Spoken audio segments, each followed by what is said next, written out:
Over to you, Sanjay. You're one of the most colorful people I've ever met in my life. I have a question for you, and the question is um, live camera arguments and does technology bolster open justice? What do you think? Well, sitting in the comfort of my law chambers here in Chennai, to give you an example, I was able to log in and soak in the arguments in that hijab case recently in the Karnataka High Court. And that was thanks to live streaming that was relatively seamless. And I think for other high courts and the Supreme Court to follow suit, we need to address a few questions. And the first question is this principle of open access to justice merely about keeping the doors of our courts open to the public, or is it more than that? Now, if it's only keeping the doors of our courts open, then we know that in all court complexes, for security reasons, there are restrictions. And litigants have to queue up at designated counters with letters from their lawyers. Even, law students have to apply for monthly passes. Can you imagine medical students having to apply for monthly passes to enter into government hospitals? This will be tokenism. So if justice is to be done and also seem to be done, as we always hear, it's time that, Navneet, technology is used for live streaming of court proceedings. And I really wonder what's the impediment here, because the Supreme Court seems willing to go live, as it were. The center had mooted a TV channel along the lines of Rajya Sabha and Lok Sabha TV. And the apex court in that landmark Swapnil Tripathi versus Supreme Court in 2018 came to a progressive conclusion. And I quote from this judgment very briefly. I have 2.5 minutes, as you had mentioned earlier. That for lawyers and judges familiar with the cocoon of a physical courtroom, live streaming would require attitudinal changes. They include the maintenance of order and sequencing of oral arguments. Unquote, we've had very colorful instances where people appear shirtless, eating masala dosas, smoking a pipe, and much worse actually during live hearings. But the court noted, slow as we have been to adapt to the complexities of our age, it is nonetheless necessary for the judiciary to move apace with technology. By embracing technology, we will only promote a greater degree of confidence in the judicial process. Now, this open court system is not some favor that is being doled out to us. It draws its legitimacy from two articles. Article 145.4 of the Constitution, which makes it clear that no judgment shall be delivered by the Supreme Court except in open court, and the right to freedom of speech and expression under Article 19(1)(a) of the Constitution. And that right should not just be available to the court beat reporters. That right should extend to the readers, to the litigants, and to the general public.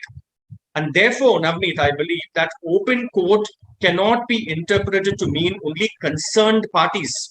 Because when there is public interest involved, the scope for dissemination of court proceedings cannot be confined to media reports. Many years ago, Madras High Court, they beamed a contempt of court hearing live on a big screen, like, you would have the soccer matches and all that, live on a big screen in the court compound. And that was an experiment that suggested that, transparency is the way to go forward. The blessing in disguise of this pandemic has been that it has induced virtual hearings that seem to have been going on quite seamlessly, with, of course, bloopers, as is the case everywhere. Yes, there are issues where, it could be misused, but then they are few and far between. I believe that stakeholders cannot be restricted to parties in a case. We're going to say only litigants should be allowed to enter courts. That's not the case, because a champion of a cause may not be on record before the court. He may seek to implead in a case at some point. And look at the other places. For instance, if educational institutions can live stream their annual days or convocations, if companies can do the same for their annual general body meetings, why should courts fight shy? And I'm not suggesting, Navneet, I'm not being radical here, that cameras should be allowed inside the court. That could lead to possible chaos, because I come from that medium. I know how things can, people can go berserk. I'm not even suggesting that courts permit Facebook Live. Like, for instance, I think Supreme Court of Florida a few years ago once did. They allowed, Facebook Live proceedings. But I believe that the transparency that will inevitably follow is not just for the judges hearing the case, but also between lawyers and their clients. A client deserves to know how well his lawyer argued the case, whether an adjournment was sought, and why. Particularly in the context of Section 36 of the Bar Council rules, which prohibit advertising.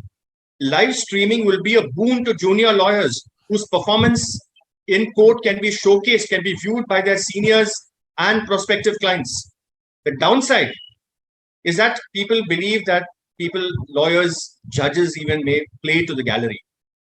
I beg to differ. On the other hand, I feel that a camera tends to have a salutary effect on the conduct of people.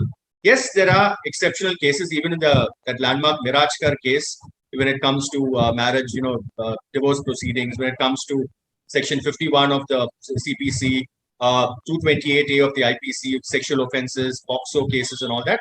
Those can be in camera. But I believe that the merits far outweigh the demerits when it comes to live streaming. And at the heart of this debate really is the pursuit of truth. And a camera never lies.